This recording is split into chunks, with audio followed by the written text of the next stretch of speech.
मु हिमांशु शेखर साहू डाकना हिमा घर बड़तिलोचनपुर मु किछि सत कथा कहियाकू आज लाइव आछि।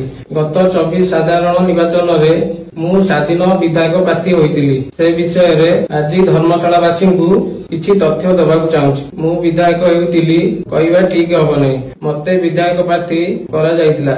वर्तमान प्रिय विधायक हिमांशु शेखर साहू नाम जा मो नाम से तेणु भोटर मानू भ्रमित करने लिखु भाई को हरैवा एक सुचिंतित षड़यंत्र थिला जहां रचना करथिले पूर्वतन विधायक बलवंत राय और तांको भाई प्रभात बलवंत राय और बलकार ठिकादार अक्षय कुमार नायक। सेथिबाई मते आर्थिक लोभ और मो परिवार को जीवन मारिदेवा को धमक दिया जायतिला।